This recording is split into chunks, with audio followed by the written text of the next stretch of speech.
Hello, good morning. This is my 8th December's lecture, and we were discussing from the previous lecture about the few terms on alternating current.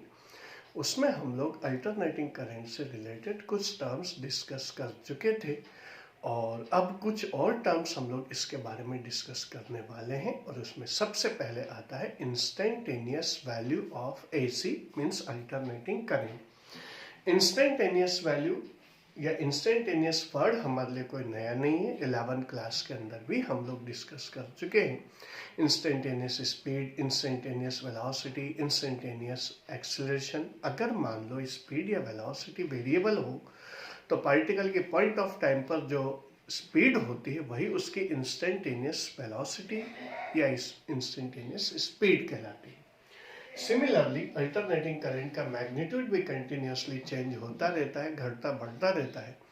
इस वजह से हम लोग क्या करते हैं, किसी पॉइंट ऑफ टाइम पर जो अल्टरनेटिंग करंट का जो मैग्नीट्यूड और डायरेक्शन है वही उसकी क्या कहलाएगी, instantaneous value of alternating current कहलाएगी। हम लोगों ने पिछले लेक्चर्स के अंदर इक्वेशंस डिराइव कर रखी, E is equal to E0 sine omega t and I is equal to I0 sine omega t. तो E और I इसके अंदर क्या होती, इंस्टेंटेनियस वैल्यू ऑफ EMF और instantaneous value of alternating current. हम लोग ये भी अच्छी तरह से जानते हैं कि जब हम लोग ग्राफ प्लॉट करते हैं अल्टरनेटिंग करंट या EMF के लिए, तो ये इस टाइप का ग्राफ आता है जिसके अंदर वैल्यू इंक्रीज होगी, फिर डिक्रीज होगी, फिर डायरेक्शन रिवर्स, फिर इंक्रीज, फिर वापस डिक्रीज होगी। तो कोई भी पर्टिकुलर पॉइंट ऑफ टाइम पर हम लोग क्या करेंगे, जैसे मान लो यही वैल्यू है तो ये जो आपके पास वैल्यू आई यही इसकी क्या कहलाएगी, इंस्टेंटेनियस वैल्यू कहलाएगी। सिमिलरली यहाँ भी आपके पास यही चीज आती है तो ये चीज आपके पास क्या कहलाएगी, इंस्टेंटेनियस वैल्यू कहलाती है। तो इंस्टेंटेनियस वैल्यू किसी पर्टिकुलर पॉइंट ऑफ टाइम पर, जैसे मान लो ये पॉइंट ऑफ टाइम लिया या ये पॉइंट ऑफ टाइम लिया, कोई सही पॉइंट ऑफ टाइम ले, वहां पर उस पॉइंट ऑफ टाइम पर जो अल्टरनेटिंग करंट या EMF की जो वैल्यू रहेगी वही इंस्टेंटेनियस वैल्यू कहलाएगी। तो इस इक्वेशन के अंदर ये वाला जो T है ये पॉइंट ऑफ टाइम है और यहाँ पर ये जो वैल्यूज है ये instantaneous values of alternating EMF और अल्टरनेटिंग करंट्स होती है। तो ये चीज आपके पास इंस्टेंटेनियस वैल्यूज हो गई। इसके बाद आता है हमारे पास peak value of AC।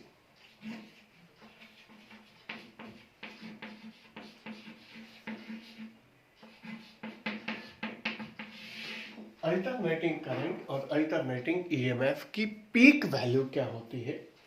Peak का मतलब होता है मैक्सिमम वैल्यू, यानी कि पूरी की पूरी साइकिल के अंदर जीरो से मैक्सिमम, मैक्सिमम से जीरो, डायरेक्शन रिवर्स, जीरो से मैक्सिमम और मैक्सिमम से जीरो, ये जो पूरी एक साइकिल है इसके अंदर अल्टरनेटिंग करंट या EMF की जो मैक्सिमम वैल्यू होती है उसी को हम लोग किस नाम से जानते हैं, पीक वैल्यू के नाम से जानते हैं। हम लोग इस इक्वेशन के अंदर देखते हैं इंस्टेंटेनियस वैल्यू किसके ऊपर डिपेंड कर रही है, साइन ओमेगा टी पर डिपेंड कर रही है। तो यहाँ पर आपके पास E is equal to E0 sine omega t आपके पास आएगा। साइन की जो मैक्सिमम वैल्यू होती है वो मैक्सिमम वैल्यू कितनी होती है, 1 होती है।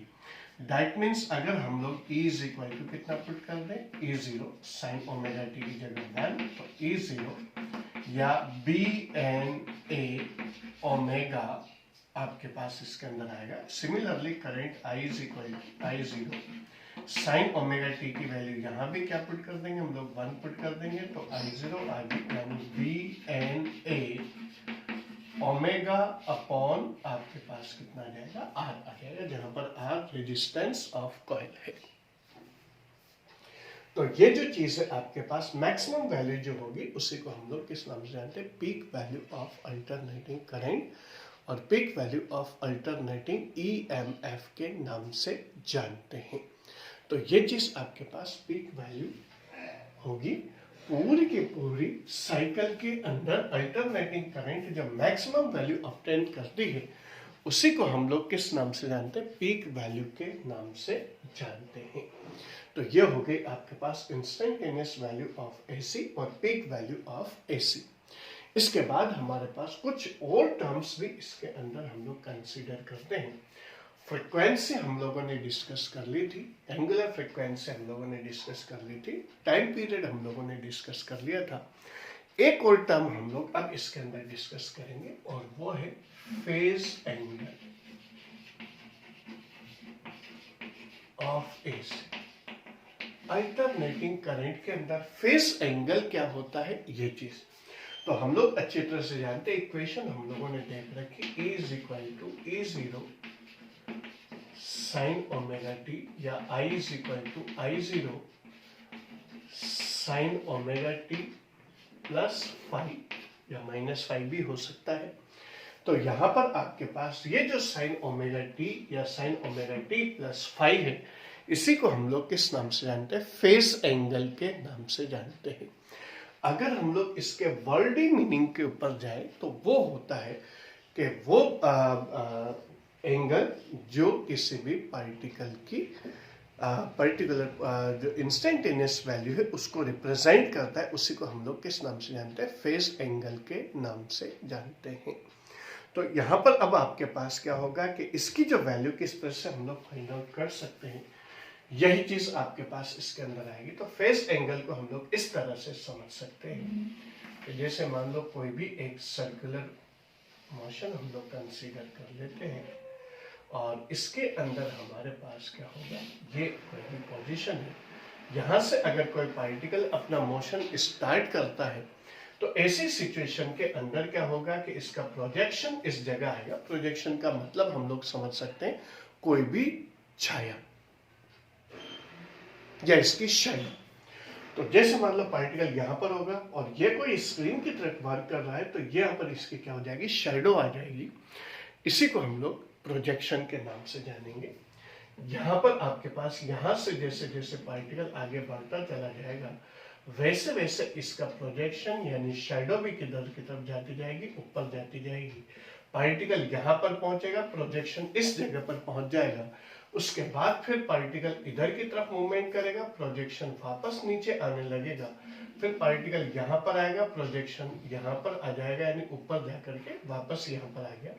फिर उसके बाद पार्टिकल नीचे आएगा तो प्रोजेक्शन भी नीचे, दोनों साथ साथ एक्सट्रीम पोजीशन पर आएंगे। और फिर जो ही पार्टिकल इधर की तरफ जाएगा, प्रोजेक्शन इधर जाएगा, पार्टिकल का एक सर्कुलर मोशन कंप्लीट होगा, एक रिवोल्यूशन कंप्लीट होगा और इसके प्रोजेक्शन का एक ऑसिलेशन कंप्लीट हो जाएगा। तो यहां पर इस रेफरेंस में हम लोग फेज एंगल को समझा सकते हैं। Angle travelled by angle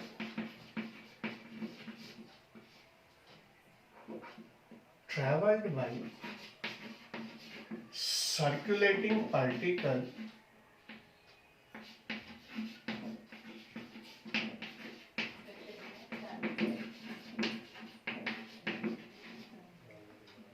is the phase angle of angle traveled by circulating particle is the phase angle of its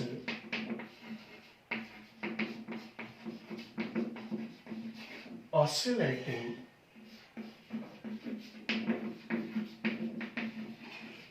projection. Angle traveled by circulating particle is the phase angle of its circulating projection. यहाँ पर आपके पास particle की यहाँ पर angle 0 है और तो projection यहाँ पर मेन पोजीशन पर है, अभी इसने ऑसिलेशन स्टार्ट नहीं किया है, तब इसका फेज एंगल 0 होगा। पार्टिकल जब यहाँ पर फर्स्ट एक्सट्रीम पोजीशन पर आ जाएगा, यानी कि प्रोजेक्शन आपके पास फर्स्ट एक्सट्रीम पोजीशन पर 1/4 यानी 90 का एंगल ट्रेवल कर जाएगा, तो यहाँ पर पार्टिकल का फेज एंगल कितना होगा? π/2 होगा। उसके बाद पार्टिकल अगर इस साइड के ऊपर आगे बढ़ेगा तो यहाँ पर इसका प्रोजेक्शन नीचे की तरफ आएगा, पार्टिकल यहाँ पर पहुंच गया, कितना एंगल ट्रैवल कर गया? 0 से 90, 90 से 180, तो पार्टिकल क्या हो गया? यहाँ जाकर के वापस यहाँ पर आ गया, हाफ ऑसिलेशन इसने कंप्लीट कर लिया प्रोजेक्शन ने, तो इसका फेस एंगल कितना हो जाएगा? पाई हो जाएगा। और सिमिलरली हमारे पास क्या होगा, अगर पार्टिकल नीचे की तरफ आएगा, सेकंड एक्सट्रीम पोजीशन पर आएगा, तब इसका कितना हो जाएगा, 3π/2 हो जाएगा, यानी सेकंड एक्सट्रीम पोजीशन पर फेस एंगल आएगा 3π/2। और इसी तरह से जब पार्टिकल यहां से चल करके एक रिवोल्यूशन कंप्लीट कर लेगा, तब इसका एक ऑसिलेशन कंप्लीट हो जाएगा और फेस एंगल कितना हो जाएगा, 2π। तो यहां पर आपके पास फेस एंगल 0, π/2, π, 3π/2 और 2π, एक ऑसिलेशन का 2π, 2 ऑसिलेशंस का 4π, 3 ऑसिलेशंस का 6π, और इस तरह से ये वैल्यू आगे की तरफ क्या होती चली जाएगी, बढ़ती चली जाएगी। हर एक ऑसिलेशन के साथ पाई का एंगल, 2π का एंगल इसके अंदर क्या होता चला जाएगा, बढ़ता चला जाएगा। तो यहां पर हमारे पास ये चीज कहलाती है फेज एंगल। यानी अगर हम लोग ऑसिलेटिंग पार्टिकल की फॉर्म में इस चीज को समझना चाहें, तो ये वाली चीज आपके पास फर्स्ट एक्सट्रीम पोजीशन हो गई, ये हमारे पास सेकंड एक्सट्रीम पोजीशन हो गई, और इसी के अंदर हमारे पास क्या होगा कि ये पार्टिकल की मीन पोजीशन, यहाँ पर ये फर्स्ट एक्सट्रीम पोजीशन, ये सेकंड एक्सट्रीम पोजीशन, ये वाला जो एंगल है, इस वाले एंगल को हम लोग नाम देते हैं एंगुलर डिस्प्लेसमेंट। और यहां पर आपके पास फर्स्ट एक्सट्रीम पोजीशन, इसके अकॉर्डिंग जो एंगल आता है वो कहलाता है फेज एंगल।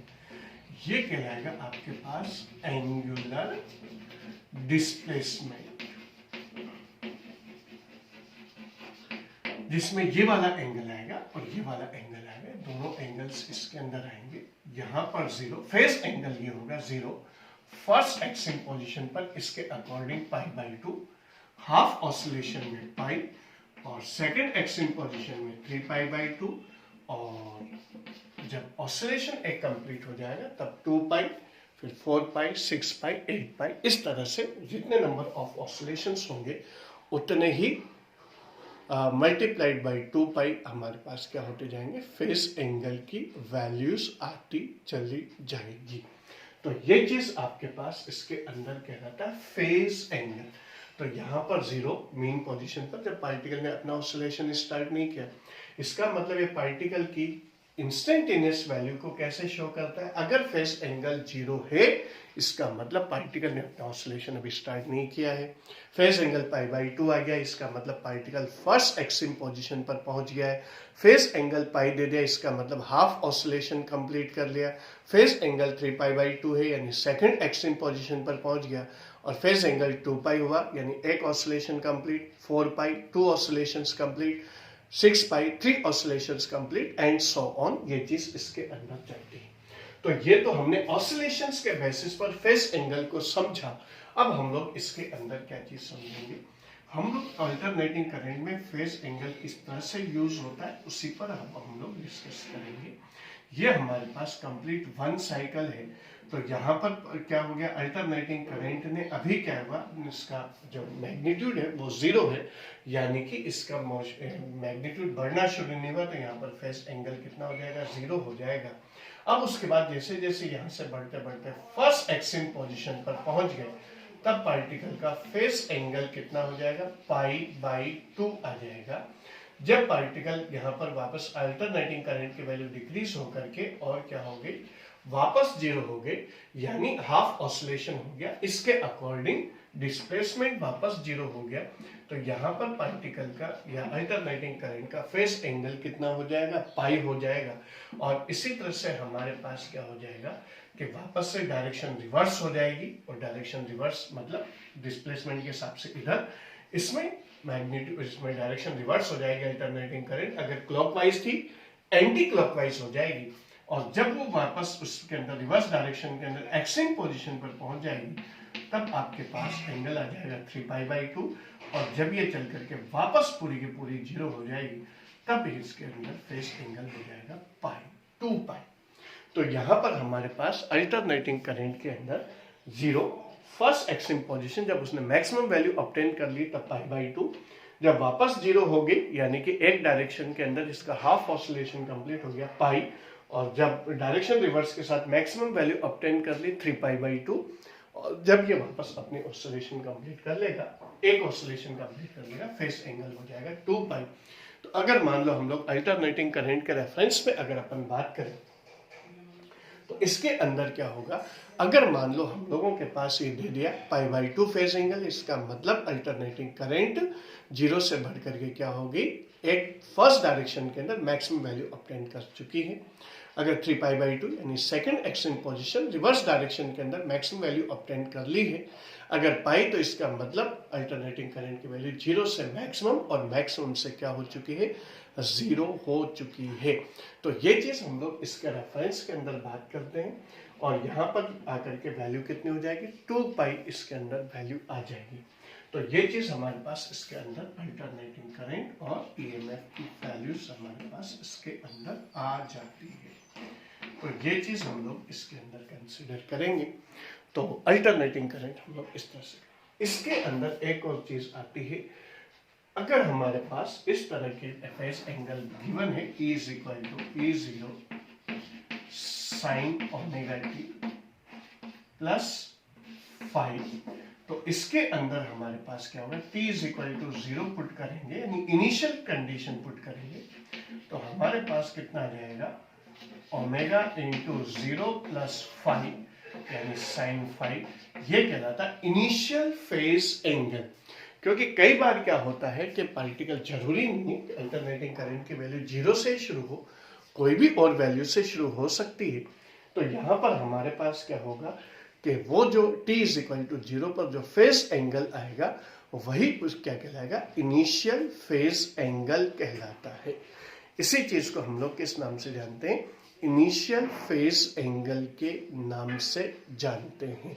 तो ये हो गया आपके पास इनिशियल फेज एंगल, यानी कि t = 0 यानी इनिशियल टाइम पर पार्टिकल का या अल्टरनेटिंग करंट का जो फेज एंगल होगा वही क्या कहलाएगा, इनिशियल फेज एंगल कहलाता है। और इसी तरह से हमारे पास क्या होगा कि ये हो गया इनिशियल फेज एंगल। अब नेक्स्ट चीज आती है आपके पास फेज डिफरेंस। तो फेज डिफरेंस क्या होता है, जब फेज एंगल हमारे समझ में आ गया तो फेज डिफरेंस हो जाएगा फेज एंगल्स का डिफरेंस। फेज एंगल का डिफरेंस का मतलब क्या हो गया हमारे पास, कि जैसे मान लो E = हमारे पास आ गया E0 sin ωt प्लस φ1 आ गया, और इसी तरह से I = I0 sin ωt plus φ2 आ गया। तो फेज एंगल्स का डिफरेंस, इसका फेज एंगल है ωt प्लस φ1, इसका फेज एंगल है ωt प्लस φ2। तो फेज एंगल्स का डिफरेंस, मान लो हम लोग करंट में से इसके ईएमएफ की वैल्यू को अगर हम लोग फेज एंगल को सब्ट्रैक्ट करते हैं, ωt प्लस φ1 और ωt से ωt कैंसिल हो गया और हमारे पास फेज डिफरेंस कितना आ गया, φ2 माइनस φ1। अगर मान लो आपके पास ये φ2 माइनस φ1 का डिफरेंस से भी हम लोग क्या करते हैं, ईएमएफ और करंट की करंट सिचुएशन और उनके डिफरेंस का पोजीशन फाइंड आउट कर सकते हैं। अगर मान लो ये फेज डिफरेंस हमारे पास कितना आता है, ये फेज डिफरेंस की वैल्यू मींस φ2 माइनस φ1, ये तभी होगा जब आपके पास एंगुलर फ्रीक्वेंसी दोनों की क्या होगी, सेम होगी। अगर एंगुलर फ्रीक्वेंसी डिफरेंट है तो फिर फेज डिफरेंस आपके पास इस तरह से भी आएगा, ω2 minus ω1 into t plus φ2 minus φ1 भी आपके पास इसके अंदर आ सकता है, अगर एंगुलर फ्रीक्वेंसीज अलग अलग हुई तो पार्टिकल की करंट और उसके अंदर हमारे पास अगर फ्रीक्वेंसी सेम है तो इनिशियल फेज एंगल्स का डिफरेंस ही क्या होगा, फेज डिफरेंस होगा। तो यहां पर अगर मान लो ये फेज डिफरेंस की वैल्यू 0 है, इसका मतलब क्या रहेगा कि both are current and EMF are called in same phase. और सेम फेज का मतलब ये हुआ कि करंट और ईएमएफ दोनों साथ साथ प्रोड्यूस होकर के मैक्सिमम वैल्यू ऑब्टेन करेगी, दोनों साथ साथ मैक्सिमम से अपनी साइकिल हाफ साइकिल कंप्लीट करेगी, दोनों की साथ साथ डायरेक्शन रिवर्स होगी, रिवर्स डायरेक्शन के अंदर मैक्सिमम वैल्यू ऑब्टेन होगी और फिर उसके बाद उसकी वैल्यू क्या आ जाएगी आपके पास, एक साइकिल कंप्लीट भी दोनों के साथ साथ ही होगी। यानी अगर मान लो हम लोग क्या करना चाहते हैं कि इसके अंदर अगर मान लो दोनों को करंट और ईएमएफ को सेम फेज में शो करना चाहते हैं तो हमारे पास क्या आ जाएगी, ये तो मान लो हमारे पास ईएमएफ की पोजीशन हो गई तो ये तो हो गया ईएमएफ। और अगर मान लो करंट है, करंट का मैग्नीट्यूड ईएमएफ से कम हो रहेगा क्योंकि आर की वैल्यू इससे डिवाइड होगी। आपके पास ये वाली चीज आ जाएगी, दोनों साथ साथ प्रोड्यूस हो रही है, साथ साथ मैक्सिमम वैल्यू ऑब्टेन कर रही है, दोनों साथ साथ हाफ साइकिल कंप्लीट कर रही है, दोनों साथ साथ डायरेक्शन रिवर्स कर रही है, और दोनों के साथ साथ क्या हो रही है, साइकिल कंप्लीट हो रही है। तो ये चीज आपके पास क्या होगी, अल्टरनेटिंग का ईएमएफ और अल्टरनेटिंग करंट दोनों को अगर मान लो सेम फेज में शो करना है, मीन्स दोनों का phase difference zero, both are called in same phase, and in that case both current and EMF produces simultaneously, obtain the maximum value together and completes their cycle also together। ये चीज कहलाती आपके पास जब आपके पास phase difference कितना आ रहा हो, zero आ रहा हो। अगर मान लो आपके पास फेज डिफरेंस कितना आता है, π/2 का फेज डिफरेंस आता है, π/2 है, और ईएमएफ आगे है, करंट पीछे है, तो ऐसी सिचुएशन के अंदर ये मान लो ईएमएफ है, तो यहाँ पर ईएमएफ की वैल्यू जब π/2 होगी तब करंट की वैल्यू प्रोड्यूस होनी शुरू होगी।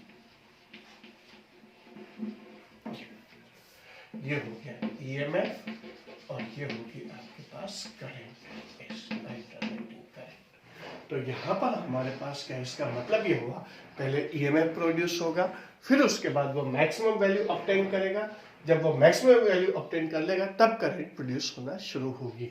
और अगर करंट आगे हो और ईएमएफ पीछे हो तो हम लोग किस तरह से शो करेंगे, हम लोग शो करेंगे, ये तो ईएमएफ का फिक्स हो गया साइकिल, एक साइकिल हम लोग शो कर देते हैं, और करंट इससे पहले से शुरू हो जाएगी और पहले ही इसकी वैल्यू क्या हो जाएगी, कंप्लीट हो जाएगी, ईएमएफ और अल्टरनेटिंग करंट। दोनों की सिचुएशन हमारे पास इसके अंदर इस तरह से वैल्यू ऑब्टेन हो जाती है। तो यहाँ पर अगर π/2 का फेज डिफरेंस अगर दोनों में है, अगर ईएमएफ आगे करंट पीछे, तो ईएमएफ पहले प्रोड्यूस होगा, करंट जब वो ईएमएफ फर्स्ट एक्शन पोजीशन पर पहुंच जाएगा तब वो प्रोड्यूस होना शुरू होगी। और इसी तरह से हमारे पास क्या होगा, अगर मान लो करंट आगे है तो पहले करंट प्रोड्यूस होगी, वो मैक्सिमम वैल्यू ऑब्टेन कर लेगी, उसके बाद ईएमएफ प्रोड्यूस होना शुरू होगा। अगर फेज डिफरेंस π/2 का है तो फेज डिफरेंस जीरो है, दोनों सेम फेज में, दोनों साथ साथ प्रोड्यूस होंगे, साथ साथ साइकिल कंप्लीट कर देंगे इस तरह से। और अगर मान लो दोनों क्या है कि फेज डिफरेंस दोनों का कितना है, हमारे पास पाई का फेज डिफरेंस है, तो ऐसी सिचुएशन के अंदर हमारे पास क्या होगा, मान लो φ2 - φ1 इज इक्वल टू पाई है, that means they are called in opposite phase. इससे हम लोग किस नाम से जानते हैं, अपोजिट फेज के नाम से जानते हैं। और ऐसी सिचुएशन के अंदर क्या होगा, अगर मान लो हमारे पास ये ईएमएफ है और यहाँ पर आपके पास क्या होगा, ये ईएमएफ हो गया बड़ा, अगर ईएमएफ आगे है तो मैक्सिमम होकर के यहाँ तक पहुँच जाएगा, तब करंट प्रोड्यूस होना शुरू होगा। और इसके जस्ट अपोजिट फेज के अंदर दोनों चलेंगी, इसको बोलते हैं अपोजिट फेज के अंदर। हम चाहे तो इसे इस तरह से भी शो कर सकते हैं। तो ये वाली चीज कहलाती है अपोजिट फेज, यानी एक प्रोड्यूस होकर के हाफ साइकिल कंप्लीट कर लेगी, जब एक का क्लॉकवाइज से मान लो एंटी क्लॉकवाइज हो जाता है तो दूसरा क्लॉकवाइज में फ्लो होना शुरू होती है। ये या दो पार्टिकल इस तरह से सेम फेज में, दोनों मीन पोजीशन से first Exim position, mean position second Exim position, और इस तरह से दोनों साथ साथ क्या करेंगे, ऑसिलेट करेंगे। करंट और ईएमएफ के रेफरेंस के अंदर दोनों साथ साथ डिवाइस के अंदर क्या होंगे, प्रोड्यूस होंगे, मैक्सिमम वैल्यू ऑब्टेन करेंगे, और फिर उसके बाद ये प्रोसेस कंटिन्यूअस चलेगा। अपोजिट फेज के अंदर क्या होगा कि जब एक हाफ साइकिल कंप्लीट कर लेगा तब दूसरा प्रोड्यूस करने लगेगा, यानी जैसे मान लो ये जा करके वापस यहाँ पर आके अब ये प्रोड्यूस होगा ऊपर की तरफ, ये किधर जाएगा, नीचे। इस तरह से मीन पोजीशन से दोनों क्रॉस होंगे, लेकिन साथ साथ पहुंचेंगे मीन पोजीशन पर, लेकिन एक दूसरे के अपोजिट है। सेम फेज में दोनों साथ साथ मीन पोजीशन से एक ही डायरेक्शन के अंदर जाएंगे, अगर पार्टिकल ऑसिलेशन के बेसिस पे समझ रहे हैं। और अगर मान लो अपोजिट फेज है, ये गया वापस आ गया, अब ये नीचे जा रहा है, ये ऊपर जा रहा है, और इस तरह की जो पोजीशन होगी ये ऑसिलेशंस के अंदर है। अल्टरनेटिंग करंट के अंदर हम लोग ये समझ सकते हैं, अल्टरनेटिंग करंट जैसे ईएमएफ आ गए, ईएमएफ प्रोड्यूस हो गया, मैक्सिमम हो गया, हाफ साइकिल कंप्लीट हो गया, अब करंट प्रोड्यूस होना शुरू होगा। अगर उसकी एंटी क्लॉकवाइज आएगी तो दूसरे की क्लॉकवाइज इसके अंदर प्रोड्यूस होती है, ये कहलाता है अपोजिट फेज। तो ये टर्म्स हमें अच्छी तरह से याद रखनी है। सेम फेज, फेज डिफरेंस 90 और फेज डिफरेंस पाई का, तो अपोजिट फेज इसके अंदर हमारे पास आएगा। तो यहां पर हमारे पास phi two minus phi one is equal to, अगर पाई का फेज डिफरेंस है अपोजिट फेज में कहलाएंगे, और अपोजिट फेज में कहलाएंगे तो इसका मतलब ये होगा अगर उसके ऑसिलेशन है तो दोनों साथ साथ मीन पोजीशन को क्रॉस करेंगे लेकिन अपोजिट डायरेक्शन में। फेज डिफरेंस सेम है, दोनों साथ साथ मीन पोजीशन को क्रॉस करेंगे लेकिन सेम डायरेक्शन के अंदर। तो ये प्रोसेस हमारे पास कंटिन्यूअसली चलता रहेगा। तो यही चीज हमारे पास इसके अंदर अल्टरनेटिंग करंट के अंदर फेज एंगल, फेज डिफरेंस और ये चीजें हमारे पास इसके अंदर हो गई। अब उसके बाद हम लोग नेक्स्ट क्लास के अंदर बाद में डिस्कस करेंगे।